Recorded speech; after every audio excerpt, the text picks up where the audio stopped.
구역 예배를 간 적이 있습니다. 남자, 여자 집사님들이 다 섞여 있었던 그런 구역이었는데, 오랜만에 이 예배가 끝난 후에 밥을 먹으면서 이런저런 얘기가 나왔는데, 이런 얘기가 나왔습니다. 한 20년을 같이 산 부인 집사님이 식당에 가자고 해서 식당에 쫓아갔는데, 순두부 전문점에 내려가서 고추기름 뜬 국물을 좋아하지 않는 남편에게 이런 순두부 저런 순두부를 자꾸 권하기에 지금 나를 놀리나 하면서 비빔밥을 주문해서 먹었답니다.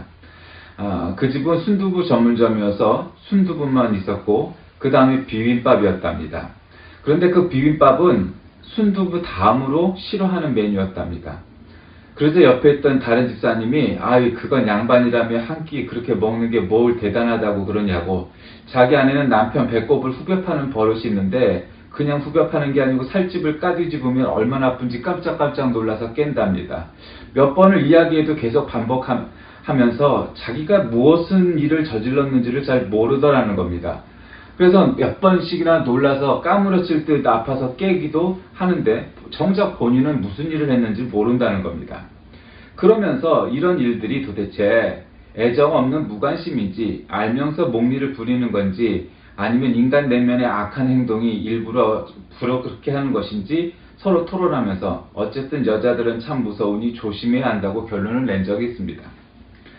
히틀러 치하의 독일에서 학살된 유대인이 600만 명이었는데 그중 유대인뿐 아니라 장애인들도 많이 있었습니다. 워낙 대규모로 저질러진 학살이기 때문에 오늘날에도 계속 새로운 사실들이 밝혀지고 있습니다. 2003년 9월에도 급비문서에 따르면 세계 2차 대전 당시 1940년 1월부터 41년 8월까지 각 병원에 수용됐던 지체장애인과 정신장애인 27만 5천 명을 학살한 것이 새로 발견되기도 했습니다. 인간의 탈을 쓰고 어찌 그런 학살을 저지를 수 있었을까? 이런 의문과 관련해 자주 논의되는 인물이 바로 아돌프 아이히만이라는 사람입니다. 그는 독일 나치 친위대 중령으로 2차 세계대전 중 유대인을 학살한 혐의를 받은 전범이었습니다. 그는 독일이 패망할 때 독일을 떠나 아르헨티나에 정착을 했는데 그것에서 15년간 숨어 지내다가 1960년 5월 11일 이스라엘 비밀 조직 모사드에게 체포되어서 9.15 이스라엘로 압송됩니다. 그는 1961년 4월 11일부터 예루살렘 법정에서 재판을 받고 그해 12월 사형 판결을 받아 62년 5월 교수형에 처해집니다. 미국의 정치 철학자 한나 아렌트라는 사람이 있습니다. 그는 원래 뉴요커라는 잡지의 특파원 자격으로 이 재판 과정을 취재하는데 그 이후에 예루살렘의 아이히만이라는 책에서 악의 평범성이라는 개념을 제시합니다. 아이히만이 유대인 말살이라는 반인륜적 범죄를 저질렀던 것은 그가 타고나기를 사이코패스나 혹은 아주 독특한 악마적 성격 때문이 아니라 그는 아무런 생각 없이 공무원으로서 군인으로서 그 민족이 그 군대가 행하고 있는 일들을 충실히 행한 사고력의 결여 때문이었다라고 주장하는 겁니다. 아렌트의 이 기사는 미국 전역에 엄청난 논쟁을 불러일으켰는데 악의 화신으로 여겨졌던 인물들이 그들의 악마성을 부정하고 악의 근원은 평범한 곳에 있다고 주장한다고 보았기 때문입니다. 이 비슷한 일이 우리나라도 있었죠. 군사 독재 정권에 의해서 중앙정보부에 끌려가고 그렇게 많은 핍박을 받고 고문을 받던 사람들이 고문을 하던 그 형사들이 쉬는 시간에 옆에서 담배를 꺼내 물고서 서로 그렇게 말을 하더랍니다. 우리 아들이 이번에 좀 좋은 대학을 가야 되는데 학원이 어쩌고 돈이 어쩌고 그러면서 평범한 아버지로서의 걱정을 하는 걸 들었답니다. 그러면서 그 고문을 당하던 사람이 너무 깜짝 놀랐다는 겁니다. 저 악마 같고 정말 버러지 같고 저렇게 나쁜 놈이 실제로 자기 자식에 대해서는 너무도 평범하게 따뜻하게 아버지로서의 걱정을 하고 있는 모습을 보았기 때문입니다. 바로 이런 것이 악의 평범성입니다. 악이란 바로 그런 겁니다. 그건 타고나게 사이코패스로 타고나고 이런저런 아주 특별한 사람이 악을 행할 수 있는 것이 아니라 어느 누구도 모든 사람이 다 악을 행할 수 있다는 것이죠. 또 반대의 이론도 있습니다. 호선 효과라는 겁니다. 이것은 피실험자들이 스스로 실험 중이라는 사실을 알게 되면 그 실험의 의도에 긍정적으로 동참하려는 행동이라는 겁니다. 사실상 우리가 전화를 받아갖고 어느 대통령 후보를 지지하십니까? 얘기하게 되면 문항들을 들어보면 이게 여당 쪽인지 야당 쪽인지 우리가 가늠을 할 수 있게 되고, 나하고 반대쪽 입장이면 사실 잘 안 받고, 나하고 같은 입장이면 계속 받기 때문에 그 통화를 통해서 한 지지도라는 것이 꼭 정확하다 이렇게 볼 수는 없는데, 바로 그것도 일종의 호선 효과라고 할 수 있습니다. 이 호선 실험이라는 건 뭐냐면, 작업장에 빛의 밝기가 근로자들의 생산성에 어떤 영향을 주는가에 대해서 호선웍스라는 공장에서 근로자들을 대상으로 3년 동안 실험을 했는데, 그 결과가 뭐냐면 작업장 전등 밝기를 증가시키면 생산성이 더 높아진다. 그리고 연구가 종결되자 생산성이 떨어지는 것을 보고, 전등의 밝기가 생산성을 증가시키는 것이 아니고 사실은 피실험자들이 이건 실험을 하니까 열심히 한다는 겁니다. 왜 우리가 그런 경험 있지 않으십니까? 요즘은 잘 모르겠지만 옛날에 장학사들이 온다 그러면 초등학교에서 질문할 사람, 대답할 사람 뭐 이런 것도 이렇게 딱 정해놓고, 특히 공부 잘하는 애들한테 그 대답을 시키고 질문을 시키게 해놓습니다. 그래서 아주 마치 서양의 미국의 교실처럼 질문도 하고 대답도 하고 아주 그런 걸 다 이렇게 정해놓죠. 매뉴얼을. 그렇게 해갖고 행합니다. 근데 장학사들이 가면은 그런 거 안 합니다. 그냥 또 강의식으로 가죠. 마치 호선 효과란 전등의 밝기나 이런 게 문제가 아니고, 지금 실험합니다 라고 하니까 그 실험에 적극적으로 동참하려는 경향이 사람들에게 있어서 그 호선 실험의 결과라는 것이 그닥 대단한 것이 못 되는 일이다. 이런 얘기입니다. 오늘 본문에는 율법 교사라는 사람이, 물론 이제 다른 성경하고 좀 다르게 대제사장과 서기관이 아니고 대제사장과 레위인이 나오는데, 어쨌든 율법 교사라는 사람이 예수님을 이제 시험하여 가로되, 그러니까 궁금해갖고 정말 긍정적인 질문을 한 게 아닙니다. 이건 얕잡아보고 너 한번 시험에 빠져봐라 이 자식아, 이런 마음으로 질문을 했는데, 선생님 내가 무엇을 하여야 영생을 얻으리까? 여러분, 아무리 유대인들도 무슨 행위로 인해서 그 영생을 얻는 거, 그게 율법에도 있죠. 착한 일을 해라, 이거 해라. 근데 그것도 있지만 그것보다 믿음이 더 중요하다는 것을 유대인들도 압니다. 그런데 선생님 내가 무엇을 하여 영생을 얻으리까? 했더니 예수님이 율법에 무엇이라 기록되었느냐? 그리고 너는 어떻게 읽었느냐? 그랬더니 신명기 6장 5절 이하에 있는 말씀, 내 마음을 다하고 목숨을 다하여 힘을 다하여 뜻을 다하여 너의 하나님을 사랑하고 또한 내 이웃을 내 자신같이 사랑하라 했답니다. 그러니까 네 말이 옳다. 그걸 행하라. 그러면 네가 살 것이다. 그러니까 이제 그 이야기가 나오니까 또 제 질문이 들어가니까 결국 우리가 너무도 잘 아는 선한 사마리아인의 비유라고 우리가 흔히 부르는 그 얘기가 오늘 이제 나오게 되는 겁니다. 우리는 대체로 이 본문을 어떻게 해석하냐면, 선한 사마리아인과 같이 이웃에게 사랑을 실천하는 사람이 되어야 된다. 이런 거죠. 그것이 그러는데, 교부 시대부터 어떤 그 알레고리한 해석에 대해서 우리가 약간 비평적으로 보는 경향이 있습니다. 그 선대의 교부였던 오리겐은 알레고리적 해석을 한 걸 유명한데 이런 겁니다. 어려운 게 아니고, 강도 만난 사람은 아담입니다. 사람이죠.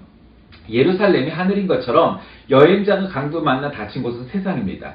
그래서 강도는 사람의 적이며 마귀야 사람의 앞잡이다. 그래서 제사장은 율법을 대표하고 레위는 예언자를 대표한다. 착한 사마리아인은 그리스도 자신이며 짐승은 그리스도의 몸이다. 여관집은 교회이고 두 데나리오는 아버지와 아들이다. 사마리아인이 내가 다시 오겠다는 것은 그리스도의 재림이다. 그럴듯하죠. 이것을 알레고리 해석이라고 얘기합니다. 근데 어쨌든 그것이 잘못됐다 이렇게 말할 수 있는 근거는 없지만, 지나치게 너무 이렇게 신화한 그런 경향이 있죠. 성 어거스틴에게도 비슷한 해석이 있는데, 그를 때린 것은 그를 죄로 유혹하는 것이며 거짓반 죽게 한 것은 하나님을 알고 이해한 만큼 산 것이다. 따라서 죄로 눌리고 약할 때 그는 죽는다. 그를 보고 그냥 지나간 제사장과 레위인은 구약의 선교와 제사장직이 구원을 위해 아무 소용이 없다는 것을 의미한다. 여행자의 상처를 싸매주는 것은 죄의 회개를 의미하고 기름은 선한 희망의 위안이며 여관주의는 사도 바울이요 다음날은 주의 부활이다. 두 데나리온은 사랑의 두 형태 즉 이생과 내생의 약속이다. 뭐 이렇게 오리겐이나 어거스틴이나 굉장히 알레고리한 이런 신화적인 비유적인 의미의 그런 알레고리 해석을 합니다. 그런데 물론 이런 비유적인 이야기들은 특정한 정답이 있다 이렇게 말하기보단 그 시대에 따라서 해석해 나가는 것이 중요합니다. 그런데 현대적 해석법의 놀라운 발달로 사실 이런 본문은 이런 방식으로 보는 사람들이나 뭐 신학자들은 거의 없습니다. 현대 주석가들에 따르면 대부분 우리가 교회에서 익히 알고 있는 뭐 여러분이 알고 있는 그런 내용으로 알고 있습니다. 그러나 이 누가복음에 나와 있는 오늘 이야기를 중심으로 해서 우리가 생각해야 될 것은 바로 본문 스스로가 본문 가운데 풀 수 있는 방법이 있느냐. 예를 들면 영생을 얻기 위해서 우리가 무엇을 행해야 하느냐 하는 율법 교사의 질문과 예수님의 답변은 그냥 읽으면 선을 행함으로 영생을 얻는다? 그게 착하게 행동해라? 다시 말하면 본문을 어떤 행위구원론적으로 읽게 되고 예수님이 그런 메시지를 하신 것으로 읽게 되면서 전통적인 구원론과 충돌이 발생할 수도 있다는 거죠. 또 그런 거죠. 그러나 여러 가지 그런 측면에서 달리 볼 수 있지만 그러나 우리가 또 다른 측면에서 그러니까 자꾸 다양하게 이 비유를 바라다 봐야 이 선한 사마리아인의 비유가 우리에게 가르치고 교훈하고 있는 여러 가지 의미들을 다 깨달을 수가 있다는 거죠. 아까 전제해드렸던 그런 내용이나 전통적으로 우리가 알고 있는 그런 내용이나 마찬가지입니다. 그러니까 우리가 그런 모든 것들을 생각해야 됩니다. 자, 그럼 누가복음은 이 이야기를 어떻게 전하고 있습니까? 짧막하게 우리가 대본처럼 생각하면 이거죠. 율법교사가 그러면 내 이웃이 누굽니까? 그리고 예수님은 이 세 사람 중에 누가 강도 만난 자의 이웃이 되겠냐? 율법교사는 자비를 베푼 자니이다. 가서 너도 이와 같이 하라. 즉 강도 만난 자의 이웃은 누구냐? 선한 사마리아인이죠. 사마리아인. 이렇게 얘기한 거죠. 근데 만약에 이것이 알파고 같은 컴퓨터라면 어떻게 대답할 것 같으냐? 강도 만난 자의 이웃이 누구냐? 혹은 율법교사냐? 그럼 율법교사의 이웃은 누구냐? 강도 만난 자냐? 사마리아인이냐? 그럼 사마리아인의 이웃은 누구냐? 율법교사냐? 강도 만난 자냐? 헷갈리시죠? 뭐 잘 생각해 봐야 됩니다.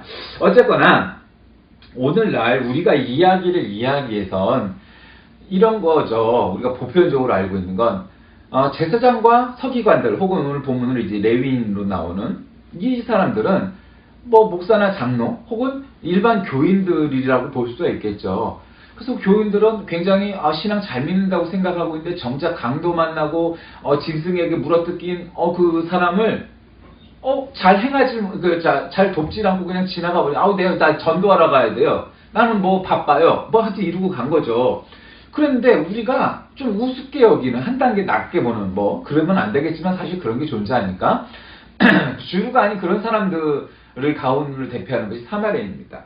다시 말씀드리면 오늘 본문 말씀의 앞장에는 오늘 본문을 읽지 않았지만 어떤 내용이 나오냐면 예수님이 이 북부 갈릴리 지방에서 예루살렘으로 가려고 하니까 대체로 그 서쪽에 사마리아가 있었단 말입니다. 그래서 갈릴리 호수 서편 쪽으로 이렇게 해서 내려오는 길을 가시려면 정확히 말하면 예수님이 예루살렘으로 가는 길에 사마리아 땅을 안 밟고 갈 수가 없어요. 그러니까 사마리아 땅을 거쳐 가려고 사마리아 땅에 들어가니까 그 사마리아 사람들이 야 유대인들 너희들은 왜 이걸로 들어오냐 하고서 가로막고 들어오지 말라고 그렇게 합니다.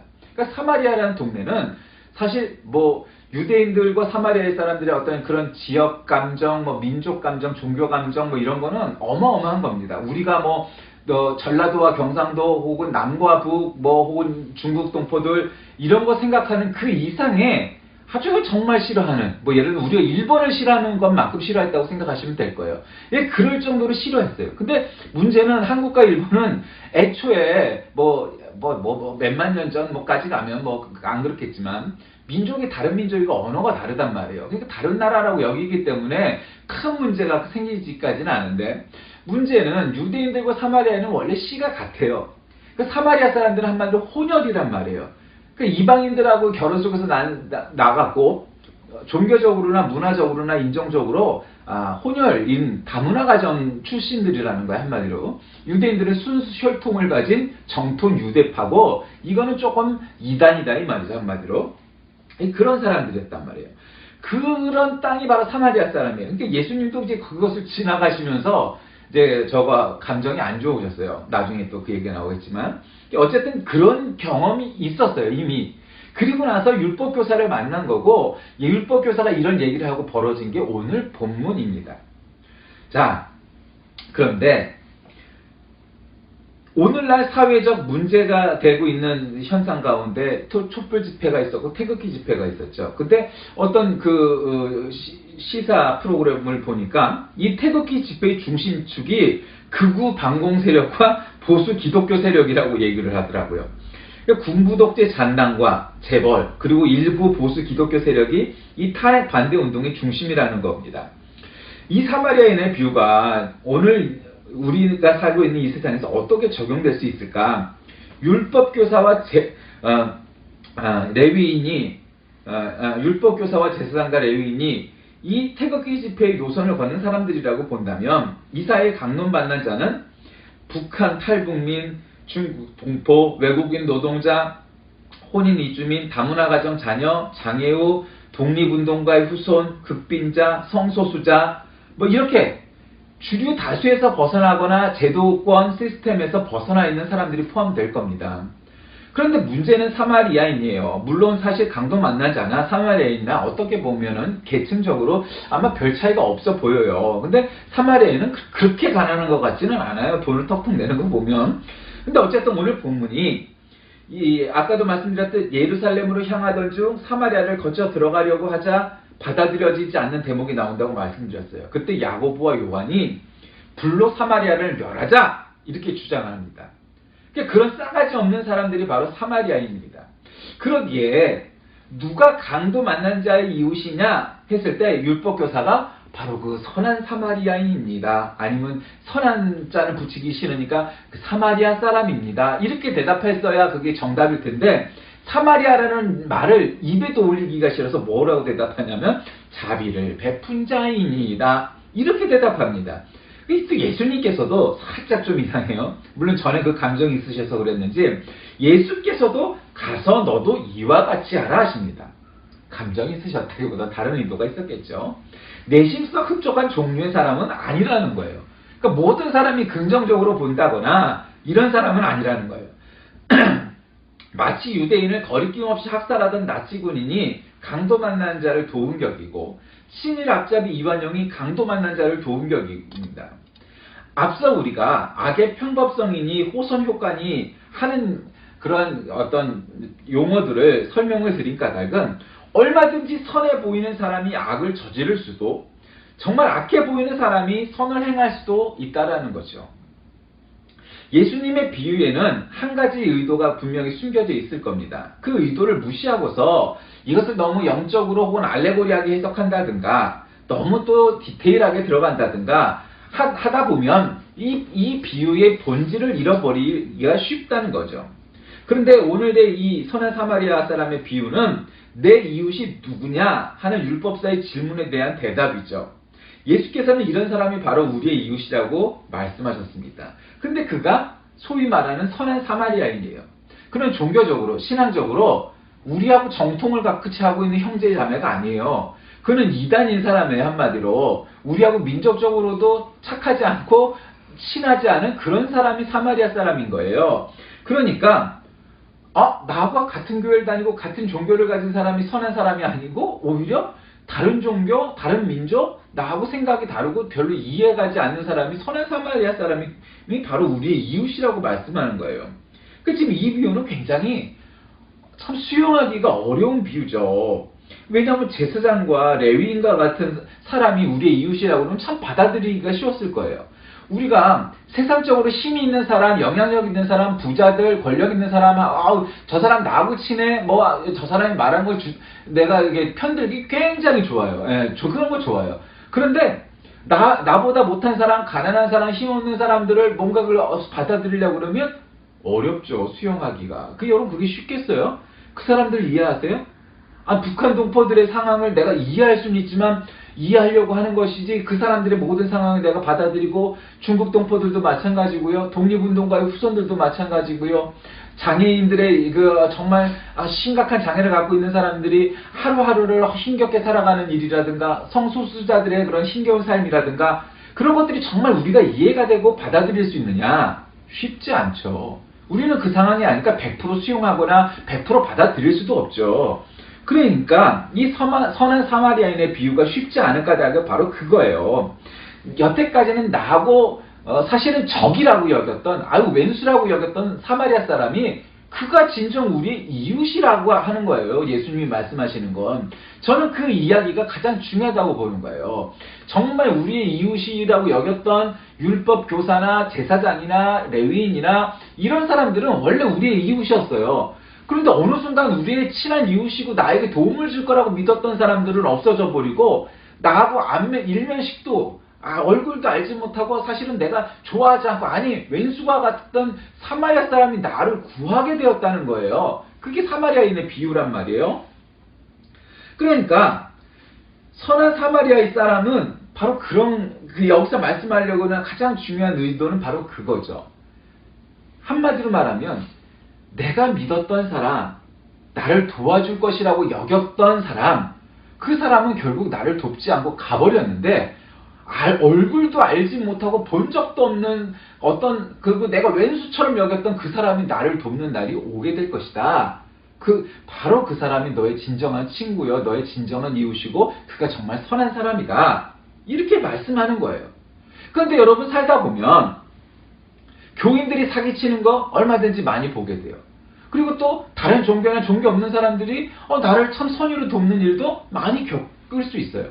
물론 문제는 우리가 선한 행동으로만 구원받느냐, 이 문제까지 또 비약하고 확장시키면은 그건 또 다른 차원의 문제가 돼요. 그러나 문제는 선한 사마리아 사람은 그 강도 만난 자를 그냥 내버려 두고 그냥 가버려도 사실 그렇게 크게 잘못했다고 볼 수는 없어요. 물론 잘못을 안 했다는 건 아니지만 저 유대인이 강도 만난 자고 이 자식이 너는 그렇게 잘난 척하고 그렇게 고결한 척하더니 야 잘됐다 이 자식아 하고 가도 사실은 크게 문제가 안 될 거예요. 오히려 율법 교사나 제사장이나 레위인이나 이런 사람들은 정말 종교적인 귀족들이고 지도자였으니까 여보시오 일어나시오 괜찮소 하면서 정말 여관 주인에게 맡기고 가야 될 사람들이 정작 그 사람들이었는데 실상은 현실은 그렇지 않았다라는 반전이 이야기 있는 거예요.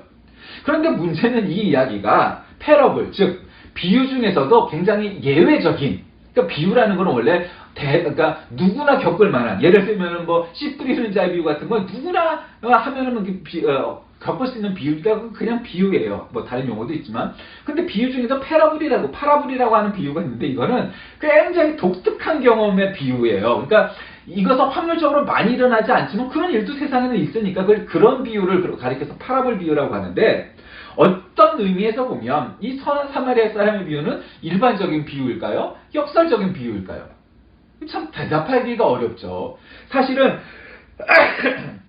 성경 자체의 어떤 의도는 이것을 파라블적인 비유로 말씀하셨을 거예요. 아무래도 아무리 말해도 이게 대다수가 이런 일을 겪는다 이렇게까지야 생각하셨겠어요? 그런데 실상은 이러한 굉장히 역설적인 비유, 소수 확률이 적은 이런 비유가 정말 그렇게 눈을 후벼 파갖고 봐도 어려우냐? 아니라는 거죠.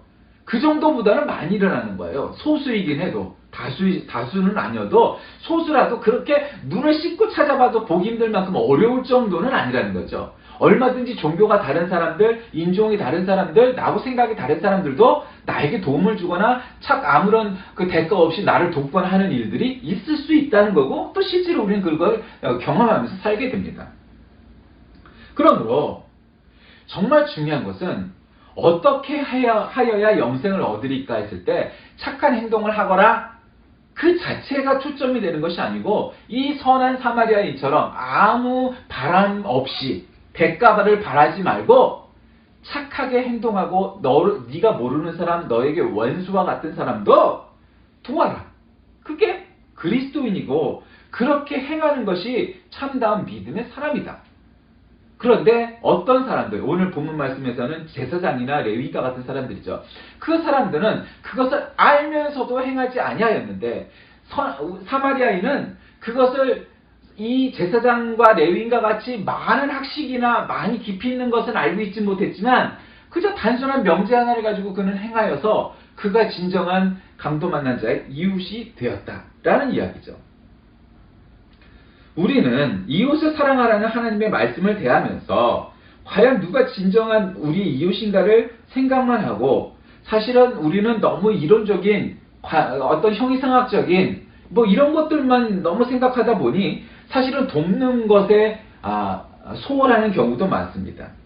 말로는 한 달에 10,000원 혹은 30,000원, 많아야 50,000원 제3세계 국가에 뭐 보내고, 또 우리 이웃을 돕고, 장애우를 돕고, 또 노인들을 돕고, 뭐 홀가정 뭐 자녀들을 돕고 하는 이런 것들, 조선 부모를 돕고 이런 것들 얼마든지 우리가 할 수 있죠. 문제는 그 작은 실천을 행하느냐, 아니면 그저 그거 해야지 당연히 나 1년에 한번 자선 냄비에다가 뭐 5만원짜리도 집어넣는데 하는데 그쳐버리고 마는 것인지, 아니면 정말 이 선한 사마리아인의 비유 나오는 이 사마리아인처럼 그 사람이 종교가 뭔지 뭐 이거가 문제가 아니고, 강도 만나고 짐승을 만나서 정말 그냥 놔두면 죽을 것 같다는 사람을 뭐 따지지도 묻지도 않고 일단 도와주고, 그냥 뭐 사람만 찾아주는데 끝나지 않고 자기 돈까지 주면서 이 사람 좀 낫게 해주시오, 치료해 주시오, 돈이 모자라거든 내가 돌아오는 길에 근데 나머지는 갚으리다. 처음 보는 사마리아 사람일지라도 그 여관 주인 입장에서 그냥 내버려 두고 가도 될 사람을 억지로 구해가지고 돈도 맡기는데 그 사람이 다시 오면서 돈을 안 주리라고 생각을 했겠느냐? 안 그렇다는 거죠. 그리고 정말 이 사람은 정말 대단하다, 정말 착한 사람이다, 어떻게 이렇게 착한 일을 할까? 그럴 거다 이 말이죠. 다시금 여기서 여러분, 아까 사마리아는 어떤 나라라고 그랬어요? 어떤 지역이라고 그랬어요? 한마디로 이 유대인, 정통 유대인들 입장에서 보면 정말 싸가지 없는, 버르장머리 없는, 되지 못한, 정통이 아닌, 이단인, 뭔가 지저분한, 개만도 못한 뭐 이러한 용어들이 아주 어울리는 것이 바로 사마리아 사람이에요. 그게 사마리아 땅인 거예요. 막 우리가 전라도와 경상도, 남과 부 뭐 서로 뭐 이렇게 싫어하는 그 사람들이 생각하는 것 이상으로, 한국이 생각하는 일본 그 이상으로, 그게 사마리아 사람이란 거예요. 근데 그거를 얼마 전에 예수님이 겪고 오시고, 사실은 바로 율법교사가 질문을 했을 때 등장한 게 사마리아 사람이에요. 참 아이러니하죠. 그런 사마리아 사람을 들고 나서 그 왼수 같은 놈들 중에 하나가 나를 도울 수 있다. 그게 인생이다. 그게 사람이다. 그렇게 말씀하시는 거예요. 하물며 유대인인 너희들은 어떻게 하겠느냐? 하물며 신앙이 깊다고 하는 너희들은 어떻게 하겠느냐? 사실 성경에는 안 나와 있지만 이 질문이 괄호 안에 있는 거죠. 사마리아인도 이 정도는 한다 이 자식들아. 너희들은 어떻게 하겠느냐? 이웃을 사랑한다, 뭐 신앙을 실천한다, 어쩌고 저쩌고 하기 전에 네가 먼저 정직하고 네가 먼저 사랑을 행하고 네가 먼저 남을 도와라. 그래야 것이 진정 믿음의 사람이다. 이렇게 말씀하시는 것 아니겠습니까? 여러분은 어떠십니까? 여러분은 오늘 이 강도 만난 자와 사마리아인의 이야기에서 과연 어떤 역할을 합니까? 때로는 제사장이나 레위인은, 때로는 강도 만난 자, 때로는 사마리아인, 때로는 여관주인 입장에 설 것입니다. 어떤 환경에 놓여지든 간에 관계없이 여러분의 상황 속에서 최선을 다한다면 선한 사마리아인의 비유를 우리가 깨닫고 배우고 실천하는 자입니다. 그러나 이 이야기를 알고도 깨닫고도 그렇게 살지 못한다면 우리는 도대체 이 이야기가 우리에게 어떤 의미였으며, 우리가 뭘 말씀을 읽고 배웠다고 말하면서 무엇을 배웠으며, 그것은 아무런 의미가 없는 것이죠. 문제는 우리가 성경을 얼마나 많이 알고 있느냐에 놓여져 있는 것이 아니고, 내가 선한 사마리아 사람처럼 살아야겠구나. 내가 제사장이든 레위인이든 여관 주인이든 누구든 선한 사마리아 사람처럼 내가 누구를 도울 수 있을 때 진심으로 그를 돕고 도와야 한다 하는 생각이 마음으로도 믿고 있어야 되지만, 실제로 그런 상황이 왔을 때 그리해야 되는 용기가 있어야 되는 것이지, 그냥 마음속으로만 생각으로만 해서 될 일은 아니라는 겁니다. 그것이 선한 사마리아인입니다. 우리 모두가 선한 사마리아인이라 칭함받는 모두가 되시길 주의 이름으로 기도하겠습니다. 살아계신 하나님, 우리가 진정 선한 사마리아인이지 주님 앞에 부끄럽습니다. 가장 유대인들이 싫어했던 사마리아 사람을 주인공으로 등장시키면서 그가 진정한 우리의 좋은 이웃이라고 가르치십니다. 우리가 진정 좋은 이웃이었는지, 우리 주변에 우리 소수자들에게, 우리들의 약자들에게 우리도 그와 같은 존재인지 생각해보게 하시고, 진정 사마리아 사람은 이 유대 사회에서 존경을 받거나 사랑을 받거나 하는 위치에 있지도 않았음에도 강도 만난 자를 진정으로 도왔다고 칭찬받았던 것처럼 우리도 그와 같이 행하게 하여 주옵소서. 예수님의 이름으로 기도드립니다. 아멘.